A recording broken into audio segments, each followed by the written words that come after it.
Era la madrugada del 9 de julio de 1984. Después de celebrar su cumpleaños número 34 en locales del centro de Santiago, Mónica Briones, escultora y pintora abiertamente lesbiana, junto a su amiga Gloria del Villar, fueron al bar Jaque Mate a comprar cigarrillos. Al salir de ahí, en un Santiago lluvioso y de toque de queda en dictadura, fueron a tomar micro en la esquina de las calles Irene Morales con Merced, pero Mónica nunca llegaría a destino, ya que fue asesinada a golpes en el lugar. Cada año, y en memoria de un crimen que permanece impune, se conmemora en el país el Día de la Visibilidad Lésbica. ¿Y de qué personaje les hablo? De la ya mencionada, la escultora y pintora Mónica Briones Puccio, a razón del libro que están viendo en pantalla. Con mi recuerdo encendí el fuego, Mónica Briones Puccio, una biografía personal editado por Ariel y con quien tenemos el gusto de conversar, con la periodista y activista Erika Montesinos Urrea. Mónica, Erika, muchísimas gracias por tu tiempo para con los traficantes de cultura. Muchas gracias por la invitación y encantada de poder hablar de este libro, como siempre. Y aquí hablar de por lo menos uno, te voy a ser sincero, yo he oído de Erika Montesino. Voy a mezclar Por Mónica con Mónica. Erika Sí, y, sí, no, yo me creo que suele pasar. en un buen rato de esta conversación. Sí. Uno ha oído el personaje de Mónica Briones más como a la pasada y de la forma en que, pero no ha tenido, pero no digamos una investigación de que hable de ella desde lo más personal, desde las cuestiones más artísticas y también las cosas más políticas, viendo el año 1984 en plena dictadura, hablar del personaje, cómo se vivía la bohemia santiaguina de aquella época. Em, Aquí quiero hablar de la idea y colgarla de la idea, hablar de la idea del libro. ¿Cuándo fue la primera vez que oíste sobre Mónica Briones? Sí, bueno, yo la primera vez que escuché sobre el caso fue a fines de los 90, cuando yo comencé, yo era estudiante de periodismo en esa época, estoy hablando del año 98, 99. Y en esa oportunidad comencé como una joven estudiante a participar en organizaciones LGBT y específicamente en organizaciones lésbicas feministas. Y en esa oportunidad, en una de las reuniones, algunas de las compañeras que estaban ahí presentes eran como compañeras que habían vivido, digamos, la dictadura en los años 80 y habían conocido a Mónica y nos hablaron de este caso muy someramente. O sea, era casi como un mito en realidad, no era algo investigado ni nada, sino que era una amiga de ellas que se llamaba Mónica Briones, que fue asesinada en la esquina, en el centro de Santiago, porque ni siquiera se sabía muy bien el lugar exacto. Generalmente se decía fuera del Jaque Mate, haciendo alusión al bar que estuvo muchos años ahí en la esquina de la Alameda con Irene Morales, pero después con mi investigación descubrí que era más allá. Pero en esa oportunidad, eso era lo único que se sabía, que había sido asesinada en esa esquina y que la familia había tapado todo porque ella era lesbiana. Y la razón del asesinato era porque ella era lesbiana. Entonces, a mí me llamó la atención de inmediato, o sea, obviamente que haciendo caso un poco a la vocación periodística que yo ya tenía un poco, me causó mucha curiosidad saber qué realmente había pasado. O sea, estamos hablando de un asesinato, no estamos hablando de algo así, ¿no? De una muerte cualquiera.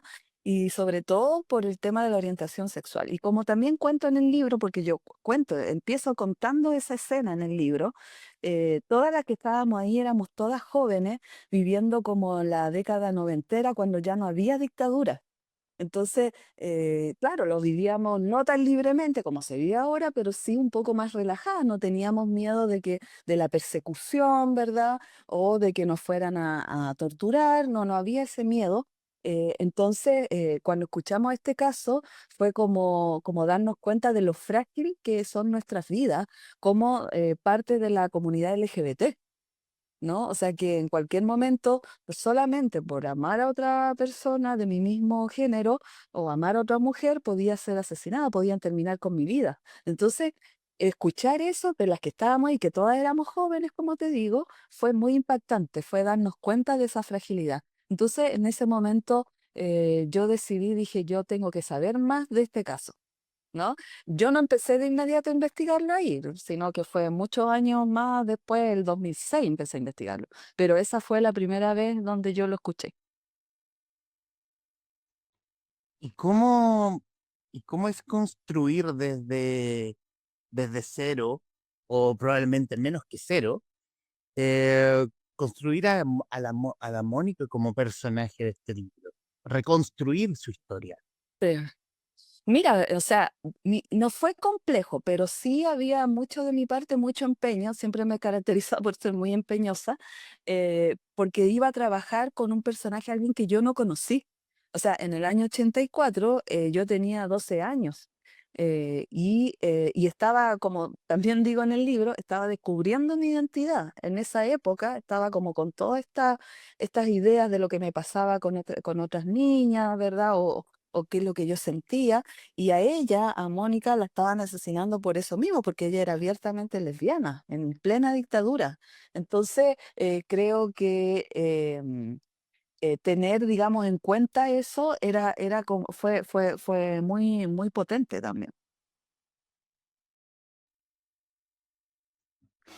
Suena interesante porque también haciendo también un barrido por historia de memoria también coincide, y aquí quizás puedo errar, con la muerte del mundo. El primer registro de contagio de SIDA, el primer chileno al menos, que murió de SIDA. ¿Cómo también juega también en ese sentido también con la comunidad? Sí, o sea, bueno, lo de El Mundo pasó un mes después de lo que sucedió a Mónica, porque Mónica fue el 9 de julio del 84 y El Mundo fue en agosto de 1984, un mes después. Entonces yo creo que ese año 84 es muy especial, ¿ah? O sea, pasaron muchas, muchas cosas y de hecho yo menciono también el caso de El Mundo, muy brevemente lo menciono ahí en el libro, como para dar contexto también de cómo era la situación de las personas gay y lesbianas en Chile. Y no hablo no de trans porque ni siquiera se sabía la palabra trans, no era muy común, ¿no? A lo más se hablaba de travesti de San Camilo, ¿no? Ese era el imaginario popular. Entonces, te hablaba solamente de gays y lesbianas y ni siquiera de lesbianas, muchas veces de homosexuales solamente. Entonces, creo que ese era el contexto en que vivían, ¿no? O sea, un contexto primero de represión, de una fuerte represión sexual, una fuerte represión en todos los sentidos y con los prejuicios propios de la década ochentera.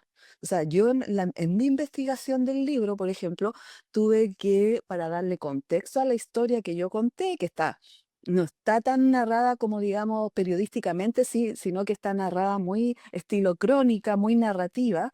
Y para darle contexto tuve que leerme los diarios de la época, o sea, empezar a ver, ¿no? Cuál era lo más importante, empezar a empaparme con el ambiente que había en esos años. O sea, por eso yo te digo que, imagínate empezar a trabajar con alguien a quien yo no conocí y tuve que ir construyendo ese perfil y fue también a través un poco, entonces, cómo vivió la Mónica o cómo habrá vivido el mundo esos años, el año 1984, qué estaba pasando, entonces, o qué se estaba diciendo.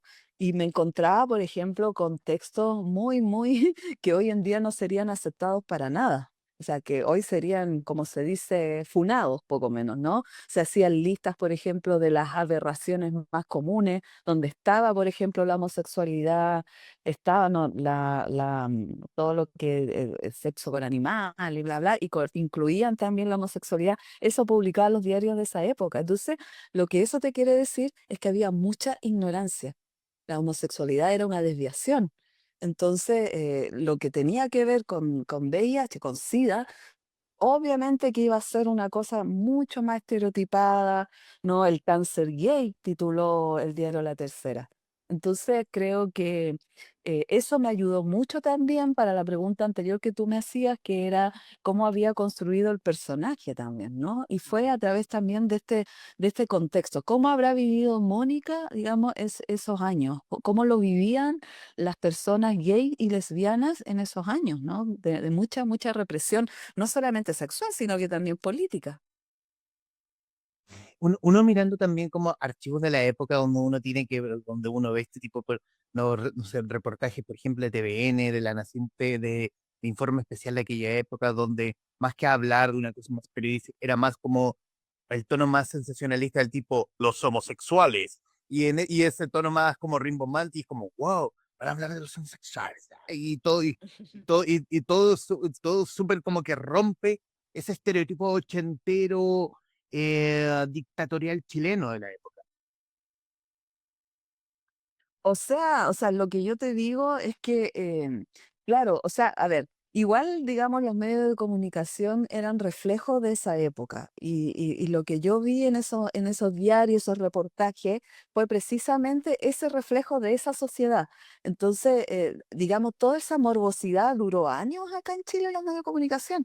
Yo decía en otra entrevista esta mañana que yo siempre he sido muy observadora de los de los discursos de los medios de comunicación. De hecho, mi tesis para optar al grado de periodista fue discursos periodísticos sobre homosexualidad en la prensa escrita chilena en la década de los 90. Entonces tuve que observar cuáles eran los discursos que tenían los medios de comunicación sobre la homosexualidad. Entonces, claro, me encontraba, hacía la comparación con estos medios de comunicación en los 80 y también en los 90. Y por eso te puedo decir que hubo una continuación de esos prejuicios que se fueron cristalizando mucho más. Y eso quedó muy reflejado, por ejemplo, en el diario La Cuarta, con esos titulares tremendos y muy violentos en torno a homosexuales y lesbianas, ¿no? O sea, titulares como lesbiana y asesina, eh, em, un hombre secuestró a dos lolitos, dos mujeres violaron a a una lolita, dos lesbianas decían, o dos homosexuales. Entonces siempre era como el tema, ¿no? De la crónica roja, ¿no? De todo esto oscuro, rancio. Y eso también nos dejó fuera la televisión. Y la televisión, por ejemplo, hacía eso que dices tú, muy rimbombante, muy, muy así, ¿no? Yo me acuerdo muy bien, Informe Especial fue un programa característico en los años 90 de este tipo de morbo que hablabas tú. O sea, Santiago Pablo tendría mucho que decir ahí, que por qué hacían estos reportajes. Ellos, Informe Especial fue parte de las redadas policiales que se hacían a las discotecas gays en la década de los 90. Y bueno, hicieron un reportaje, todavía lo recuerdo súper bien, que era el titular con letras rojas, lesbianas en Chile, con esa voz que tú precisamente hablabas. Entonces yo creo que el tema de los medios de comunicación, dictadura, transición de la democracia, tardó bastante de que los medios de comunicación fueran respetuosos con las diversidades sexuales. Y volviendo quizás también a la investigación, ¿cómo fue dar con una hebra? Como para decir, había las ganas de querer investigar a este personaje que era Mónica Briones y necesitabas un hilo, como para decir, quiero agarrarme de ese hilo y de ahí desenredar, desenredar y a ver qué sale. ¿Qué fue lo primero que te encontraste?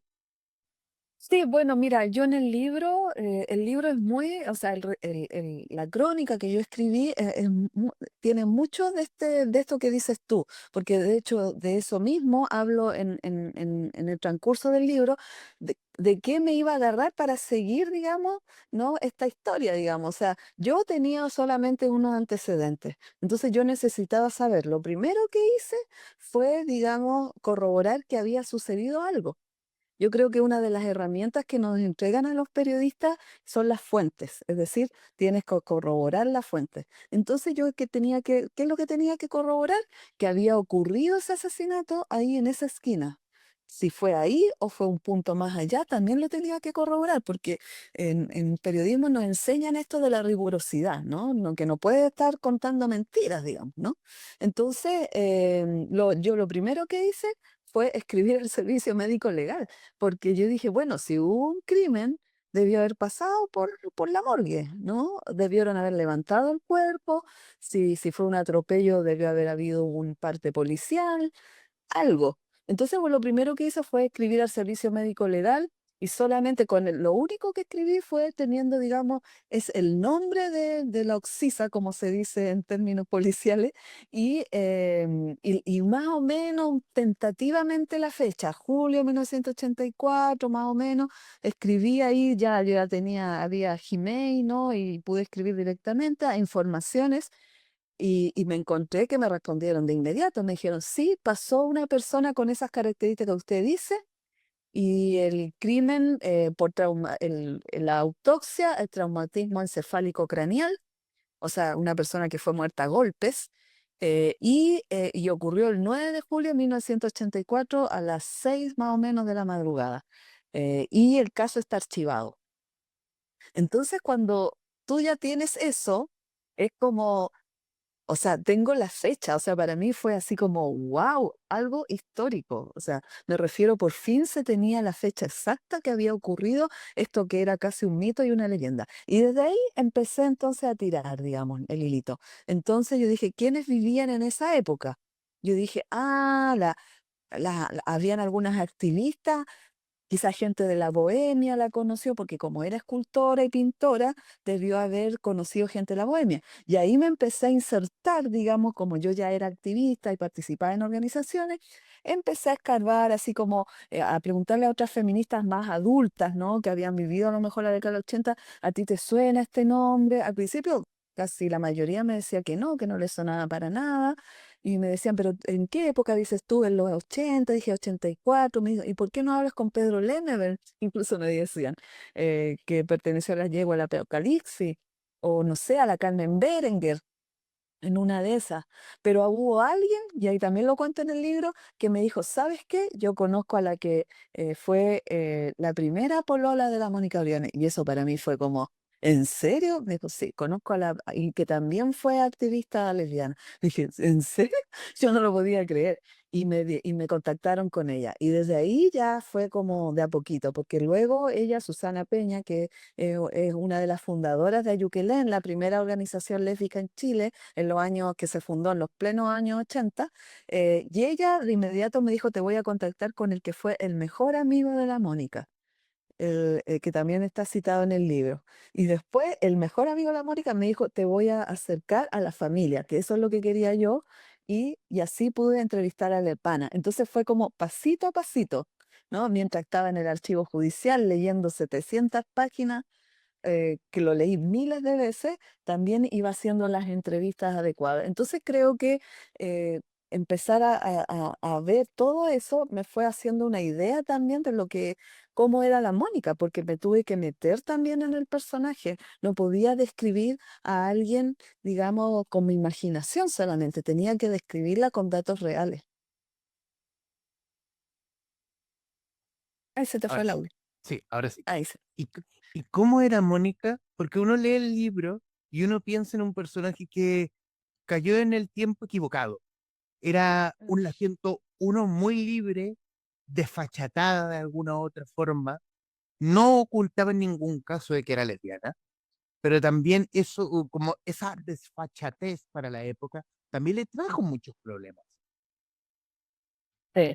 O sea, sí, mira, la Mónica yo creo que era alguien histriónica, o sea, eso es lo que yo pude ir viendo, digamos, muy histriónica, muy porfiada, muy, ¿cómo se llama? Constante, ¿no? Es decir, ella quería que su obra, o mejor dicho, su arte, ¿no? Se diera a conocer, pero eso lo fui viendo, digamos, no solamente con las entrevistas, fíjate. Porque para concluir de que ella era histriónica no era solamente que me lo dijera su hermana, que obviamente una familiar directa que la conoció, sino que también fue porque empecé a descubrir que la Mónica, en su empeño por darse a conocer o por hacerse ella misma relaciones públicas, ella salía en los diarios.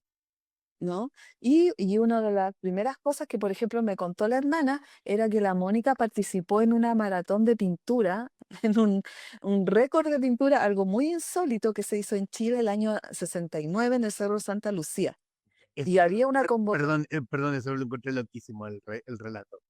Sí, sí, no, si el relato es muy loco, yo lo cuento muy entretenido igual. Ujú. Y porque la Mónica vio la convocatoria en la universidad donde estudiaba, que era la Universidad de Chile de Cantero, le decían en esa época, que era la de arte, ¿no? Facultad de Arte, donde la Mónica no alcanzó a terminar porque luego del golpe militar se cerró esa escuela. Y bueno, y ella vio el cartel y dijo, yo tengo que participar.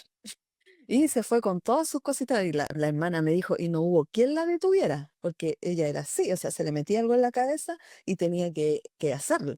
Y entonces ella fue para allá y era la única mujer entre todos los pintores varones que estaban ahí en el Cerro Santa Lucía y tenían que pintar durante 70 horas seguidas. Porque anteriormente hubo un récord de unos japoneses que llegó la noticia acá, no sé por qué, que habían cumplido ese récord, más de 70 horas pintando y querían demostrar hacer como un récord Guinness, ¿ya? Y bueno, y todos estuvieron ahí pintando, pintando, pintando y los pintores hombres se empezaron a cansar, ¿no? Dijeron, no, yo ya no puedo. Imagínate estar todo el día solo con agua, fruta, era pleno verano porque fue en diciembre de 1969. Y la Mónica era la única que seguía ahí pintando, pintando, pintando, y salió en los diarios. Lógico que salió en los diarios. Y la Mónica salía en portada. O sea, ahí, bueno, ahí en el libro también salen los recortes de prensa donde la Mónica sale en portada y sale entrevistada. Y ahí me dio muchas pistas, por ejemplo, de cómo era la Mónica, cómo veía, cuál era su visión y cómo enfrentaba la vida. Porque cuando la entrevistaban, daba unas cuñas muy divertidas, ¿no? Decía que ella, por ejemplo, ella ya sentía que iba a vivir poco. Incluso le dijo a un periodista, yo creo que voy a vivir poco y por eso yo me atrevo a hacer estas cosas porque tengo que aprovechar a concho el tiempo que me queda. Eso le dijo al periodista en el año 69 cuando ella tenía 19 años. Entonces, eso también me habla de alguien que ya tenía como cierta conciencia de que iba a vivir una vida acelerada, ¿no? Y bueno, y ella salió también, como te digo, en esas entrevistas, y finalmente todo el mundo se cansó y ella se quedó pintando, no cumplió las 71 horas, pero cumplió 60 o 61 horas, creo que cumplió pintando y ella fue la ganadora y ganó el primer lugar de esa maratón y después nuevamente salió en los diarios. Y por ejemplo, las fotos que salían de ella en los diarios la mostraban, ¿no? Vistiendo ropa de la época, unos lentes muy gruesos, muy de collares, se notaba que era alguien, y ahí una puede sacar conclusiones, y llena de anillos, se notaba que era alguien que a lo mejor era ostentosa, que quería mostrarse, que quería llamar la atención, ¿no? O sea, y que andaba como joven, quería también andar a la moda también, ¿no? Fumando un cigarrillo así de estos con boquilla, ¿no? Muy sofisticada. Entonces, creo que eso también me ayudaba a caracterizarla. Uno ve un personaje como el de Mónica Briones, sí, muy busquilla, también muy, de alguna forma también muy prolífica en su arte,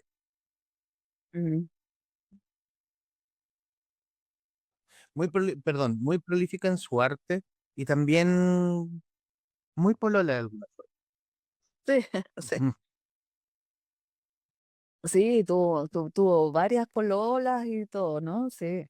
Mm, Sí, o sea, bueno, su primer amor fue esta chica Susana Peña, que fue una de las fundadoras de Ayuquelén, que estuvieron entre los años 70, después hicieron una pausa de largos años, se volvieron a reencontrar, volvieron a pololear y después terminaron y ya después en los 80 ya la Mónica ya tuvo diferentes parejas a las que yo también entrevisté, digamos. Eso también fue un desafío, imagínate encontrar a las pololas de la Mónica, algunas muy, muy, digamos, que no habían tenido una buena experiencia con ella, pero otras sí, digamos, ¿no? Entonces ahí había que hacer un paralelo porque ella era muy, por lo visto, era muy guapa. Lo que más me definía en todas es que era muy llamativa, eh, muy culta, también me decían, y también muy guapa también, digamos. mm. Entonces, en ese sentido no le costaba, digamos, y bueno, y lo otro también que también me decía una amiga de ella, una de sus mejores amigas, que a ella le costaba no involucrarse con mujeres heterosexuales, por ejemplo, ¿no? Se involucraba con mujeres heterosexuales que más encima estaban comprometidas. Porque bueno, era difícil encontrar, digamos, una mujer en esa época que se asumiera como lesbiana, ¿no? O sea, casi todas estaban, y a lo mejor eran lesbianas, pero estaban casadas. ¿no? Eso también ocurría. Entonces, Mónica se lanzaba nomás. O sea, en ese sentido, ella era bien temeraria. Conversamos con Erika Montesinos Urrea, autora de Con mi recuerdo encendí el fuego, Mónica Briones Puccio, una biografía personal, libro editado por Ariel. Em, Quiero hablar de la investigación, pero hablar de cómo fue, digamos, el acercamiento con quienes entrevistaste y qué tanta disposición, buena o mala, tuvieron para hablar acerca de Mónica. Mira, yo no sé si tuve, no sé si decir suerte, pero creo que yo fui bien afortunada, digamos, con las personas que yo entrevisté, porque no me costó nada, por ejemplo, que la gente me hablara de ella. Quizás su mejor amigo, el Rolo, que también lo describo ahí en la entrevista.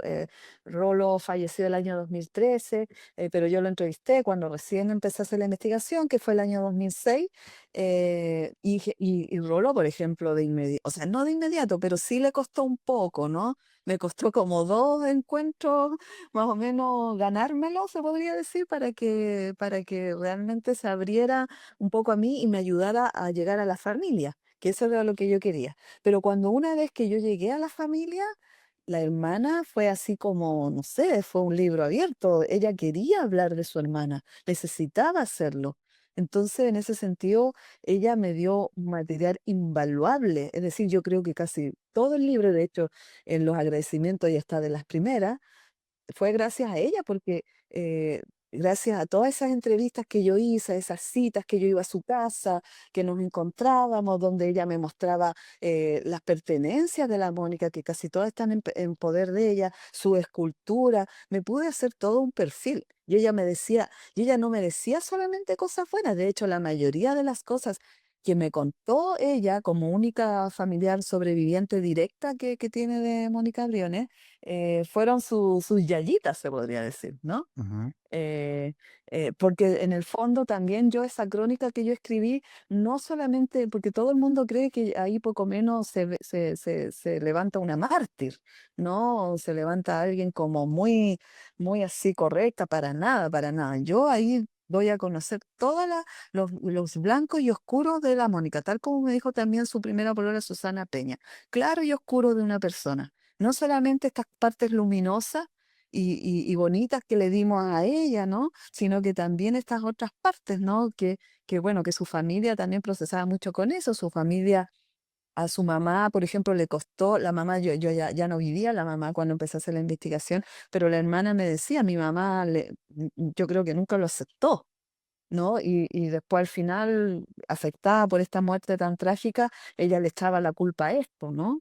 Tú sabes, esto de que ella era lesbiana. Entonces, eso también me fue hablando también de que la hermana, por ejemplo, quería hablar. Entonces no me costó nada, digamos, ¿no? Después cuando empecé a encontrar otras personas que la conocieron, tampoco todo el mundo quería hablar de ella. Y eso yo creo que fue muy afortunado para mí como investigadora, porque otros periodistas que hacen perfiles se encuentran con esta barrera, ¿no?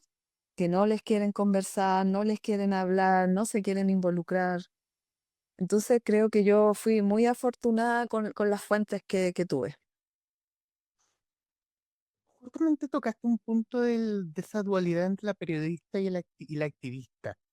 ¿Te viste o lo pensaste o se te pasó esa idea por la mente antes de que existiera el libro y la investigación propiamente tal, que de alguna forma lo que estoy haciendo quizás puede levantar una mártir y no contar la Mm. historia real? Sí, todo el rato. O sea, es algo que a mí me cuestionaba mucho. Yo trabajé en el diario La Nación, que ya no existe, que se cerró ese diario. En el diario La Nación Domingo colaboré también ahí. Y una de las principales cosas que decían los editores o los colegas periodistas es que tú no podías ser periodista y activista. O sea, Ujú. o eras periodista o eras activista, pero que no podías, ponte tú, hacer un reportaje desde tu convicción activista, porque eso dejaba de ser objetivo. Entonces siempre se apelaba a la objetividad. O sea, ¿cómo ibas a hacer un reportaje si tú estabas involucrada, digamos, en eso?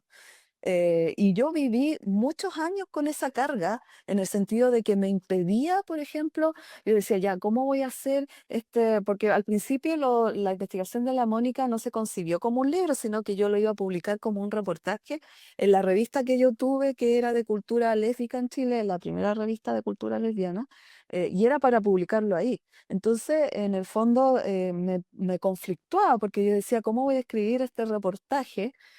Siendo yo activista, reconocida activista, o sea, ya empezaba a ser reconocida, y tratar de ser objetiva y no dar a entender que ella era alguien, casi una santa, ¿no? Pero fíjate que con los años, y yo creo que el libro llegó en el momento preciso, a pesar de que me demoré muchos años, porque con los años fui sacándome esa mochila de ese peso que te cargan los periodistas, los colegas, el gremio, se podría decir, con el tema de la objetividad. Y me di cuenta que tú puedes hacer un buen trabajo siempre desde el enfoque de los derechos humanos, porque no es necesario, digamos, que yo no, por ejemplo, lo que una tiene que tener en claro es que no puedes blanquear, entre comillas, la imagen de alguien, ¿no? Porque eres periodista, digamos. Pero eso no significa que puedas mostrar con hechos que aquí hubo una violación a los derechos humanos, ¿no? Mm. Porque está bien, ella fue bohemia, estuvo en Alcohólicos Anónimos, cayó en la droga, tuvo una vida errática, pero eso no significa que ella que poco menos se merecía lo que le pasó, esa muerte tan cruel por su orientación sexual. Entonces, en ese sentido, creo que ahí se demuestra también que muchas veces tú puedes ser objetiva, pero siempre con un respeto irrestricto a los derechos humanos, sin caer en el morbo, sin poner esa tesis de que poco menos las acciones de tu personaje investigado son los que lo llevaron a este final, digamos, ¿no? ¿Qué ha pasado? Que algunos periodistas investigan algunas muertes y dan a entender que poco menos ese era como su destino, porque, perdón, pucha, el chico o la chica era medio zafado, entonces se la buscó. No, ese no tiene que ser el enfoque. Se puede hacer un buen trabajo periodístico desde un enfoque con respeto, sin blanquear su imagen, pero siempre desde el punto de los derechos humanos, desde el punto de vista. Hablemos del hecho puntual. Te encontraste con o hay muchas interrogantes respecto del asesinato de Mónica Briones. Sí, Por tomar también una clave, también colgándole de la misma pregunta. Hoy sabemos del caso de Mónica Briones precisamente por la acción judicial que interpone su padre. o sea, mira, imagínate lo que yo te contaba al principio. Ujú. ¿Cuál era la creencia que tenía la gente? La creencia era que la familia había tapado todo. Eso era lo que sabían las activistas de fines de los 90. Ah, la familia tapó todo, no quiso saber nada. Y yo también estaba con esa idea y decía, pero ¿por qué quisieron tapar todo? O sea, claro, porque era lesbiana, porque les dio vergüenza. Eso es lo primero que se te pasa por la cabeza. Y yo decía, eso no puede ser así. Y cuando comencé a leer el archivo judicial, las 700 páginas, una de las primeras páginas decía la primera querella, la primera petición para que se investigara, la había interpuesto su padre días después de que fue el asesinato. El asesinato fue el 9 de julio, su papá interpuso la querella, él interpuso el recurso, perdón, el 13 de julio de 1984, o sea, días después. Claro, obviamente que pasó el tiempo, no estuvo bien asesorado y lo cerraron, así, claro, esa parte, pero después nuevamente la hermana buscó, bueno, al abogado Alfredo Echeverry, que murió el año pasado, me parece, o el año antes pasado falleció el abogado, uno de los abogados más prestigiosos que había en derecho humano, demócrata cristiano convencido, Alfredo Echeverry, y bueno, y él los ayudó y todo, pero el primer recurso que interpuso su papá fue para que se investigara, porque ellos ya tenían sospecha de que Mónica había sido asesinada, que no había sido un atropello como lo quisieron hacer creer, por ejemplo, en la autopsia, que falsearon, que fue otra de las cosas que yo descubrí también, que su autopsia intentaron falsearla. Y si no hubiese sido por Echeverry, que exigió que se volviera a analizar esos datos, quizás a lo mejor no habríamos quedado con esa historia. La dictadura metió mano. Exactamente, porque era una práctica muy común. Yo lo descubrí conversando con otros periodistas también de derechos humanos, muy abocados a investigar casos de dictadura, que era una práctica muy común falsear, digamos, las autopsias, porque imagínate que estábamos en un momento en la década del 80, 83, 84, cuando empezó las protestas contra el régimen, había una recesión, la dictadura estaba muy asediada a nivel internacional por todo lo que había pasado a fines de los 70 con Letelier, la DINA, ¿no? Después armó la CNI, bla, bla, bla, y querían dar a mejorar como esa imagen. Entonces había una orden, ¿no? De que todas estas muertes medias extrañas que no tenían explicación, no se las pasara por accidente. Y yo no te lo digo así nada más porque me lo contaron, sino que porque la doctora América González, que trabajaba en esa época en la morgue, ¿no? Yo empecé a buscar antecedentes de ella y ella está mencionada por las organizaciones de derechos humanos y por todos los informes que se han hecho como colaboradora de la dictadura. Y ella colaboró con la dictadura haciendo todas estas autopsias a muchos cuerpos, donde a ella se las indica como, como la persona que falseaba estas autopsias, ¿no? La doctora América González, y cuando algunas organizaciones de derechos humanos alguna vez intentaron también llevarla a juicio, pero no lo lograron, digamos. Entonces, la que firma la primera autopsia de la Mónica es esta doctora. Entonces, y ella firmó atropello, que aquí había sido un atropello por las lesiones, bla, bla, bla. Entonces, ¿qué es lo que hace después el abogado? Es, por favor, analiza nuevamente esos datos, ¿no? Porque no convencía la tesis de que había sido un atropello. Y después, los nuevos datos dicen, no se puede descartar que aquí hubo traumatismo encefálico craneal, de que aquí hubo una muerte con golpes y puños. O sea, con patadas y puños a la que se le dio muerte a la víctima. ¿Y el asesino? ¿Qué fue de él? Bueno, ¿Se puede hablar de un no, nombre o hablemos de no. Mira, ¿cómo se llama? El crimen tuvo una testigo, ¿no? Que era su amiga con la que andaba ella esa noche. Ella andaba celebrando, Mónica andaba celebrando su cumpleaños, número 34. Entonces, para salir a esperar la micro en Merced con Irene Morales, estaba acompañada de una amiga que se llama, porque todavía vive, Gloria del Villar. Y Gloria del Villar era una persona, era también una artista que vivía en Vitacura, ¿no? Y de hecho se iban a ir a quedar a la casa de ella. Esa era la idea, por eso estaban esperando también micro ahí para irse a la casa de Gloria. Y Gloria era sobrina de un militar, ¿no? También, además, aparte, ¿no? Gloria del Villar. Entonces, ella estaba ahí, ella vio todo. O sea, cuando la llamaron a declarar, ella contó todo y contó qué es lo que le dijo el tipo que llegó y la encaró a la Mónica, describió al tipo.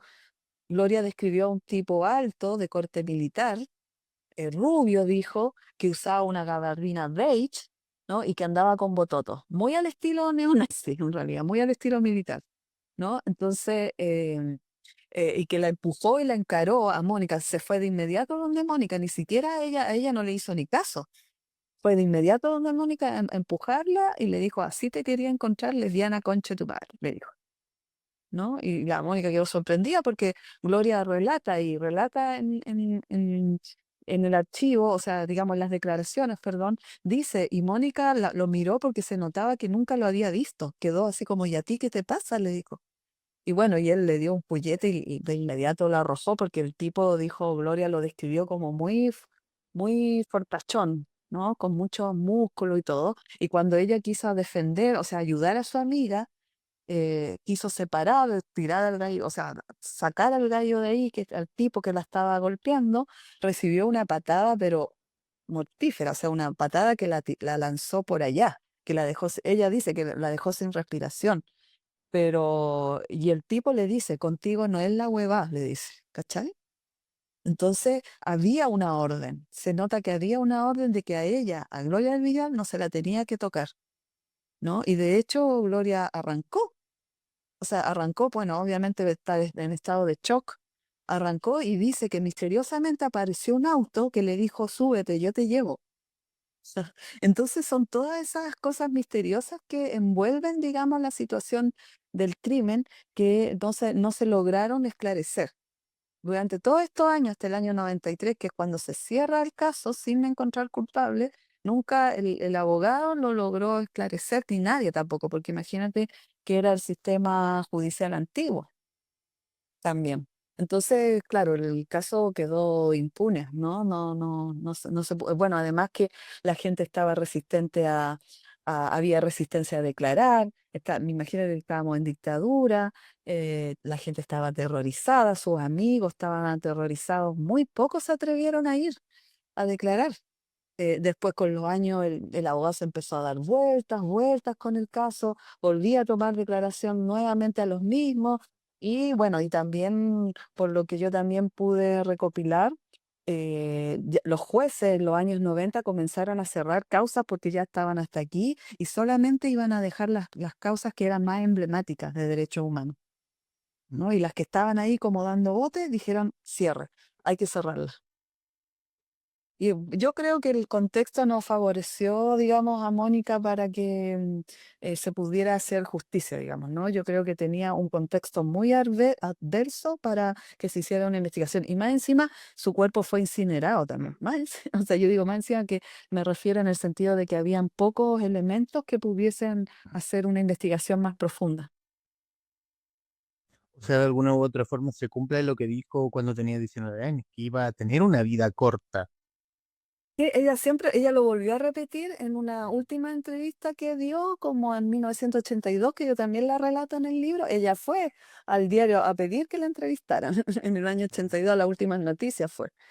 Y ahí a la periodista ella le dice, bueno, yo sé que voy a tener una vida breve.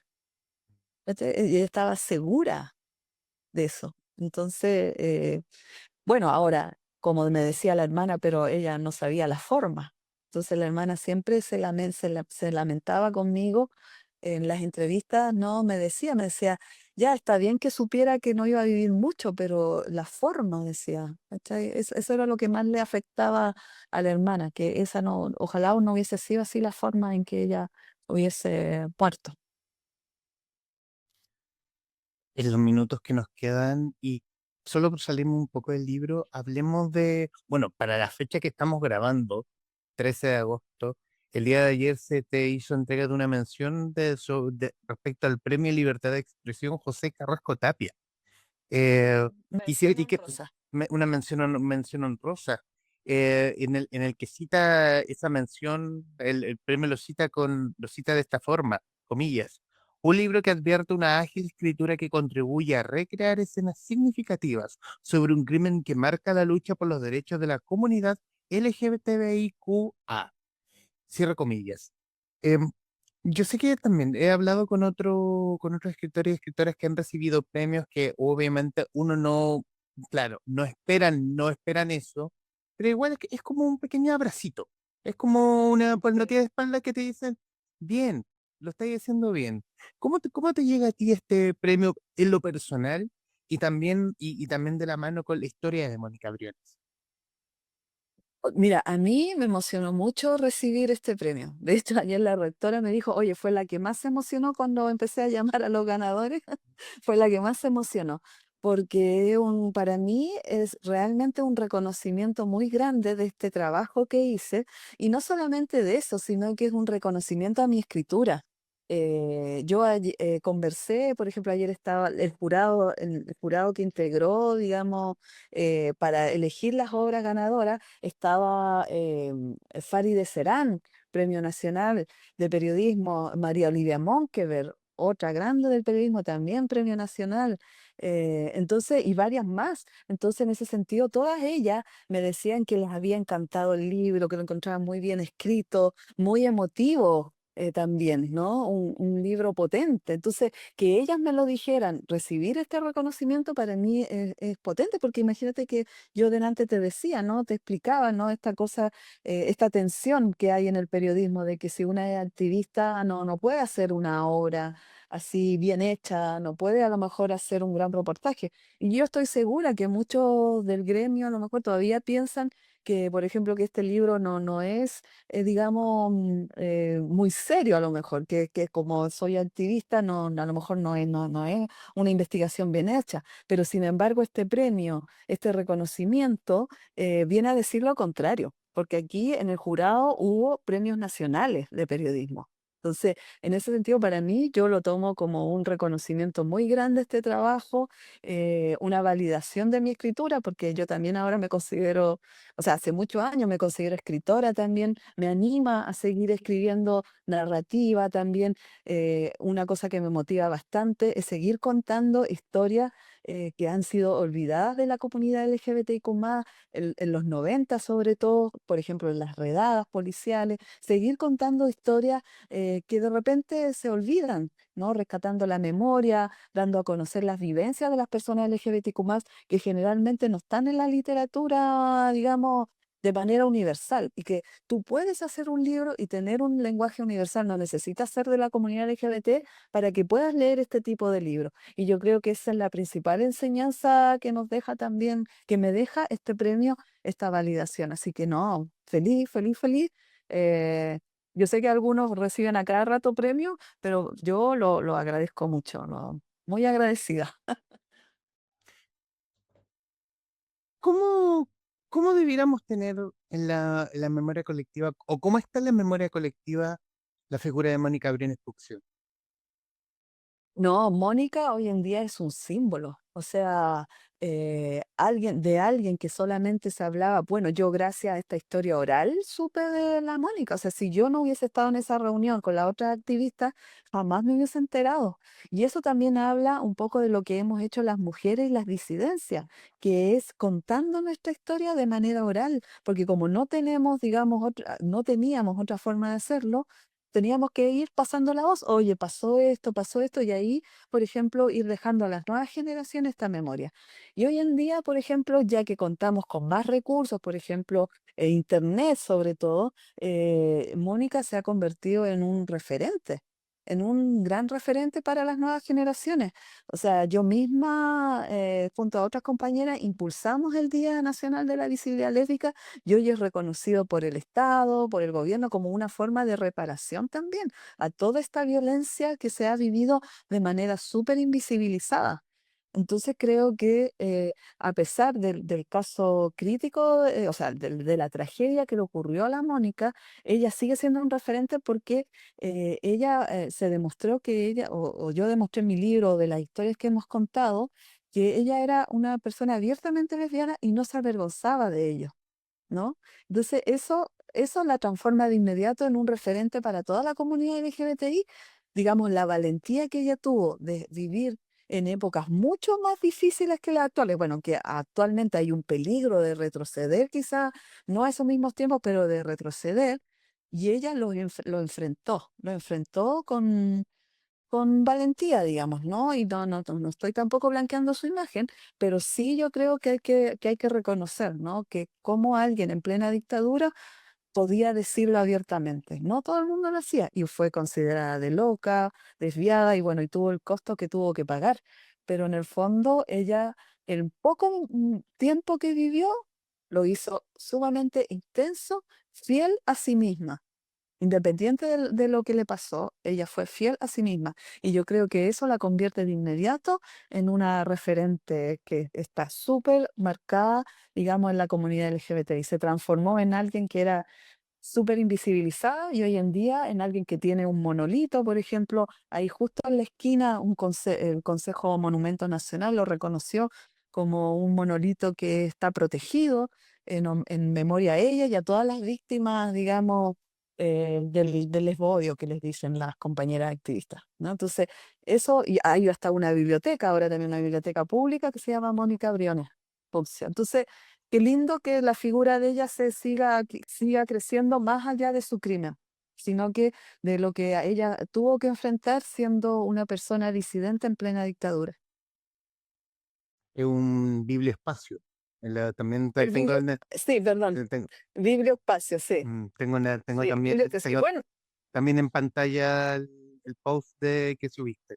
Eso. Y bueno, y también, y lo último que te iba a agregar, Mm. también que ella es el primer caso documentado, se transformó en el primer caso documentado de un crimen de odio en Chile. No quiere decir que no hayan existido otros, sino que es el primero documentado que tú pudiste corroborar que efectivamente su crimen se debió a su orientación sexual. Entonces eso también le da un valor súper grande también. En los minutos que nos quedan, Erika, quiero darle las gracias por su tiempo. Quiero darle las gracias también por el libro, porque el libro también es un ejercicio de memoria llenador, porque yo creo que quizás también el ejercicio también hablar de la crónica hace que este libro tenga alma y corazón, más que una cosa más fría, más académica, Sí. que sí, buena onda. Precisamente no quería Mm. eso. Claro, que Por sí, eso lo hice de esa manera. que sí, buena onda, pero también tiene esa calidez, porque conocemos de lleno a Mónica Briones, lo que lo hace tremendo personaje en sus luces y sus sombras. Lo hace también con esta desfachatez, esta, comillas, locura, por ponerle en ese tono, y también lo hace un símbolo. O sea, qué pena que los símbolos terminen como terminan, pero también pero es un símbolo para las generaciones, para las generaciones que le siguieron, y que le siguieron y que le siguen. Eh, Nos gusta también hablar del país a través de nuestros libros y este es un pedazo de nuestra historia del que no se habla tanto y que del que debiera hablarse muchísimo más. No solo el de Mónica Briones, o quizás también este puede ser el camino para que Mónica Briones sea protagonista en otros libros, y que se hable de ella, y que se hable también de crímenes de lesbo odio, no, de lesbo odio, perdón, lo dije mal, Sí. em, y que también se hable de la comunidad. Em, bueno, ¿qué más poder agregar? Erika, los minutos finales, tiene usted la cámara, diga lo que Ah, guste, del libro o de lo que quiera.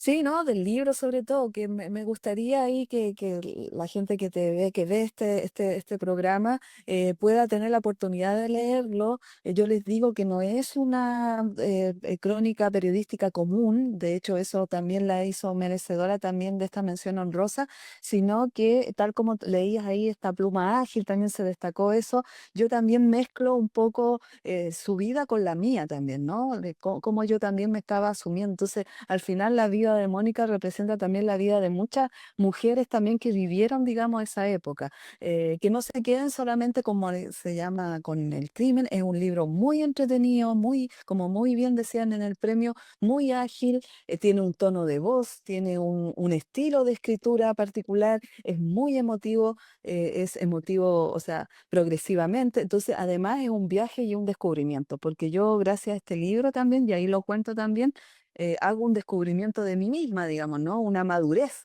¿no? Porque partí muy chica haciendo esta investigación y luego, ¿no? Me encontré en una edad adulta, ¿no? Pegándome un salto, se puede decir, en cuanto a madurez profesional, digamos. Entonces, en ese sentido, creo que es muy bonito lo que deja también el mensaje, que quizá el objetivo de este libro no era descubrir el asesino, sino que era ver mucho más allá de eso. Entonces, yo les invito a leerlo y a recomendarlo.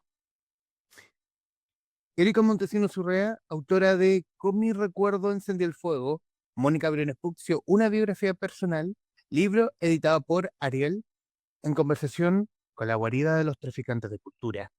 Mi estimada Erika, muchísimas gracias. Gracias por la invitación, muchas gracias y éxito. Gracias igualmente, y a quienes nos están viendo y escuchando, gracias por estar ahí. Adiós.